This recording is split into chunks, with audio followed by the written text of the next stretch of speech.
Now, your Weather Authority forecast from meteorologist Anna Gard. Welcome back. We are tracking a cold front that just moved through the area. It doesn't really feel like it yet. Our temperatures in the low 70s, but the wind direction has changed and we're seeing those winds starting to pick up, and you can see the cool air right up here to the north. It's in the 40s in Oklahoma City, really chilly. On visible satellite, you can also see the front actually pushing the clouds out. We also had some lingering fog. It's clearing all of that out, and we're going to see the sunshine through the rest of today. So visibility is much better than they were this morning, all of us over 5 miles. So we don't have to worry about that fog anymore. We might still have some lingering fog out there in some of the coastal regions, but I think it's going to be more of a haze at this point. Things are starting to look a lot better. We have that sunshine, but again, it's still pretty warm. Most of the area really seeing temperatures skyrocketing, even though we're behind the front because we have that sun. Bogalusa, 77 degrees, it's 74 in Slidell, so an unseasonably warm day today. So our forecast for today, we're going to be in the 70s. Once we get to midnight, it's going to start to cool off. So chilly and breezy, we'll see 40s and low 50s with the wind. Be very cautious with fireworks out there and make sure you grab a jacket if you're heading out to see those. By New Year's Day, 58 degrees for our high. It's going to be much colder as that front fully pushes that cold air in. So here's tomorrow. Sunshine, we'll have that breeze from the north. We do see a little bit of a change into Thursday. The cloud cover comes back into play, and when you see these little specks of green, that's a light persistent rainfall with the cooler air. So it's going to be kind of dreary on Thursday, starting off cooler, especially on the North Shore. Tomorrow we could even see some upper 30s and 40s to the south. Thursday, potentially a light frost. Once we get to around 36, we can see frosty conditions. So protect the plants again. And our highs will stay in the upper 50s both days with that rain chance on Thursday. Friday and Saturday, we see a little bit more sunshine, so it will be slightly warmer. 62 both days. Our average is 63, so right around normal for the time of year.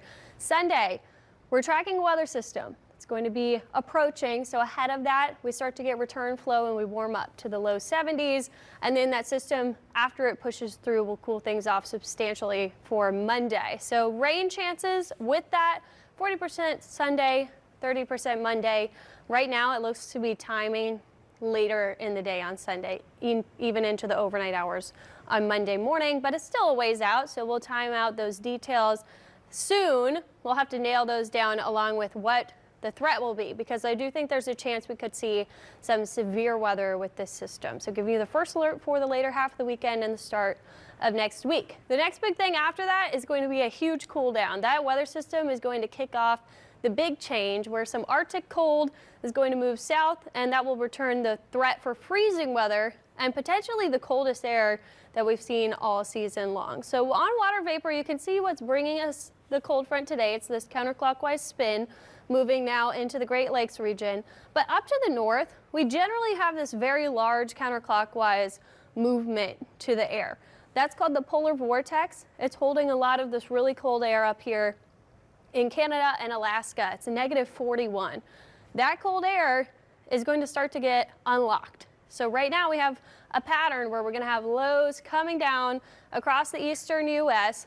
This big low that brings us those storms could make a piece of that polar vortex come down to the south, and that's going to bring us that really cold air in the extended forecast. So looking at the Climate Prediction Center's outlook here, well below normal temperatures through the second week of January, and we're talking freezing conditions. So we'll have to really closely watch for that forecast. This is around the 10th through the 14th that we'll see that change occur. So we do have some real winter coming. It is going to cool off though, starting this evening. Midnight will feel pretty chilly with that breeze, so make sure that you have a jacket with you, even if it doesn't feel like you need it out the door right now. We'll be in the upper 50s for our highs tomorrow, and then we kind of stay cooler, dreary on Thursday. Our next chance for storms will be Sunday. We'll watch that closely if we could see some severe weather. And then after that, into the long-term, Liz, will be that big change where the real winter comes. Because this week we're still not tracking that freeze threat that we've already had so far this season. So it isn't the coldest air right now that we've already seen, but I do think that will be coming. But I like that you pointed out it's going to be windy tonight, and there's some places where people are going to set off fireworks in their neighborhoods, no matter what the law is. So if it's breezy, your concern is what with firecrackers? You just want to make sure that you are having control over the fireworks that you're shooting off, That's and a really do good. not do it. Yeah. It's not allowed, Well, it's because good to with the point wind, that out. Yeah. that can be a fire threat too. Yeah. So you just want to make sure you're being cautious. A really good point. I'm glad you brought it up. Yeah. Thank you, Hannah. So here